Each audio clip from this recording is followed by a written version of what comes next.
എന്തായിരുന്നു ആ കോൺഫിഡൻസ്, ഇത് തന്നെ മതി പ്രൊഫഷൻ ആക്കാൻ എന്നുള്ളത്? കോൺഫിഡൻസ് ഒന്നും അല്ലെന്ന് ഞാനിങ്ങനെ വീട്ടുകാരല്ല ചോദിച്ചോട്ടോ, ലിൻഡ തന്നെയാണ് ചോദിച്ചത്. അതെ, ഞാൻ ലിൻഡേനെ നമ്മൾ കണ്ടു, ഞങ്ങളുടെ ഒരു ലവ് മാരേജ് ആയിരുന്നു. അപ്പം കാണാനായിട്ട് കോളേജിൽ ചെന്ന് കാര്യങ്ങൾ പറഞ്ഞപ്പം സിനിമയല്ല വേറെ ഒന്നും കിട്ടിയില്ലെന്ന് ചോദിച്ചു. അപ്പം എന്താ പറയുക, സ്നേഹിക്കുന്ന പെണ്ണിന് വേണ്ടി എന്നെ കിരീടവും ചെങ്കോലും ഇതെന്നൊക്കെ പറഞ്ഞാൽ ഞാനെന്തായാലും ഇൻഡസ്ട്രിയിലേക്ക് കയറാൻ ട്രൈ ചെയ്യുന്നേ അത് അതിൻ്റെ ഇച്ചിരി ഒരു സ്റ്റെപ്പിൽ അടുത്ത് വന്ന് നിൽക്കുകയാണ്. അപ്പോൾ ഞാൻ ഓർത്തു ഓക്കെ പുള്ളിക്ക് താല്പര്യം ഇല്ലെങ്കിൽ വേണ്ട, ഓക്കെ എന്നാൽ വിട്ടേക്കാന്ന് പറഞ്ഞിട്ട് ഞാൻ ഇങ്ങനെ വിട്ടു.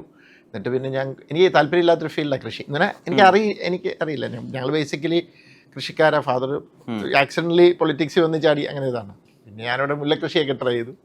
കല്യാണം കഴിഞ്ഞ് പിള്ളേരും ഒക്കെ ആയി ഇങ്ങനെ പോയൊരു സമയത്ത് വളരെ ആക്സിഡൻ്റലി സിനിമ തിരിച്ചെൻ്റെ ലൈഫിലേക്ക് വരികയാണ്. അതിന് കാരണക്കാരി ലിൻഡ തന്നെയാണ്.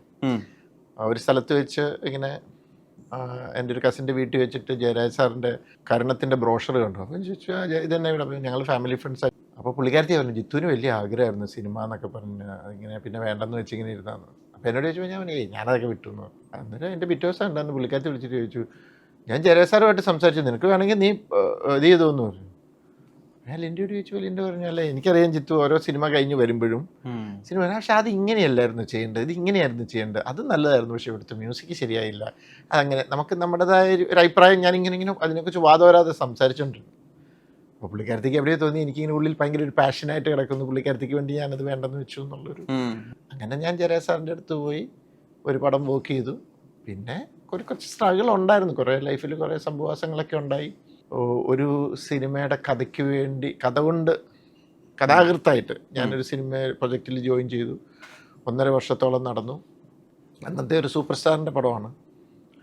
അന്ന് ഈ എറണാകുളത്ത് വൈറ്റ് ഫോർട്ട് ഹോട്ടലിലൊക്കെ വരികയും ഡിസ്കഷൻ ഇത് വേറൊരാൾ ഡെന്നിസ് ജോസഫാണ് സ്ക്രിപ്റ്റ് ചെയ്യുന്നത്. അദ്ദേഹമായിട്ട് കുറച്ച് സിറ്റിങ്ങുകൾ ഡയറക്ടറുമായിട്ട്. പക്ഷേ അദ്ദേഹം സ്ക്രിപ്റ്റ് ചെയ്ത് വന്നപ്പോൾ ഇച്ചിരി വലിയ ഗ്രാൻഡിയറിലുള്ള സ്ക്രിപ്റ്റായിപ്പോയി. അപ്പോൾ ഈ ആക്ടർ ചോദിക്കുകയും ചെയ്തു എനിക്കൊരു ന്യൂഡല്ലി ഉണ്ടാക്കി തരണം എന്ന് പറഞ്ഞപ്പോൾ പുള്ളി വലിയൊരു ക്യാൻവാസിൽ അങ്ങ് എഴുതി. ആ പ്രൊഡ്യൂസർക്ക് അത് താങ്ങാൻ പറ്റുന്ന ഒരു പ്രൊഡ്യൂസറായിരുന്നില്ല. അങ്ങനെ കഥ മാറ്റാമെന്ന് വിചാരിച്ചു. പറഞ്ഞു കഥ മാറ്റുക എന്ന് പറഞ്ഞാൽ സ്വാഭാവികമായിട്ട് ആ പ്രൊജക്റ്റിൽ നിന്ന് ഞാൻ മാത്രം പുറത്താവും. 1.5 വർഷം നടന്നിട്ട്. അപ്പോൾ അത് ഞാൻ വീട്ടിൽ ചെന്നപ്പം പുള്ളിക്കാരത്തേക്കും സങ്കടം എനിക്കും സങ്കടം. ഞങ്ങൾ കരഞ്ഞു, ലിറ്ററലി കരഞ്ഞു. പുള്ളിക്കാരത്തി കട്ടിലെ സങ്കടപ്പെട്ട് കരയുമ്പോൾ ഞാൻ വന്ന് അടുത്തിരുന്നിട്ട് എനിക്കും കരച്ചിൽ വന്നു. അപ്പോൾ എൻ്റെ മദർ വന്നിട്ട് പറഞ്ഞു നിങ്ങളെന്തിനാണ് വിഷമിക്കണം, നിനക്ക് അത്ര കോൺഫിഡൻസ് ഉണ്ടെങ്കിൽ നീ എഴുത്. നമ്മൾ തോട്ടത്തിൻ്റെ ഏതെങ്കിലും മൂല വിറ്റിട്ടാണെങ്കിലും നമ്മൾ ബേസിക്കലി ഞങ്ങൾ റബ്ബർ എസ്റ്റേറ്റ് ആണ്. അപ്പം വിറ്റിട്ടാണെങ്കിലും നമ്മൾ സിനിമ, അതായത് ഫാദർ മരിച്ചു ആ സമയത്ത്, ഫാദറില്ല, നമ്മൾ സിനിമ ചെയ്യുന്നു.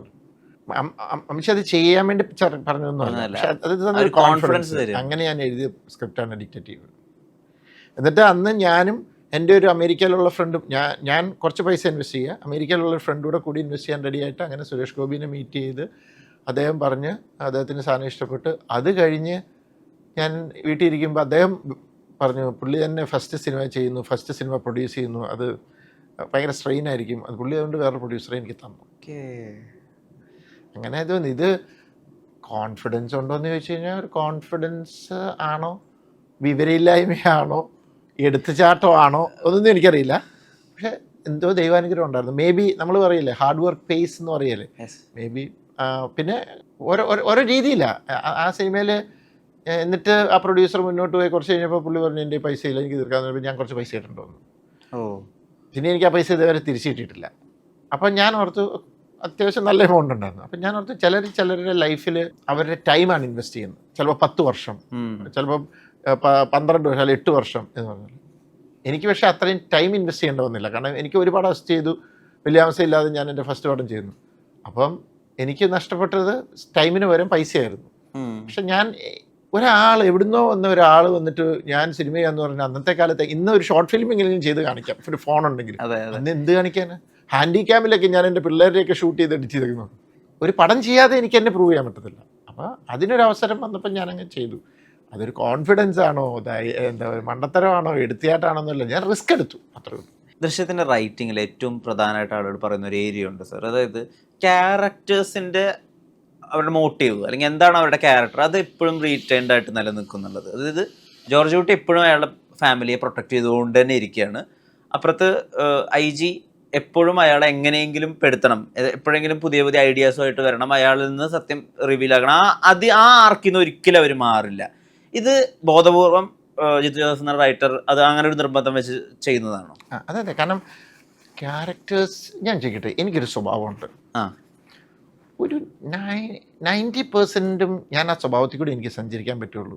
അല്ലെങ്കിൽ ഒരു 80%, ഒരു 20% ചിലപ്പോൾ ഞാൻ ചില സാഹചര്യങ്ങളിൽ മാറുമായിരിക്കാം ഫോഴ്സ്ഡ് ആയിട്ട്.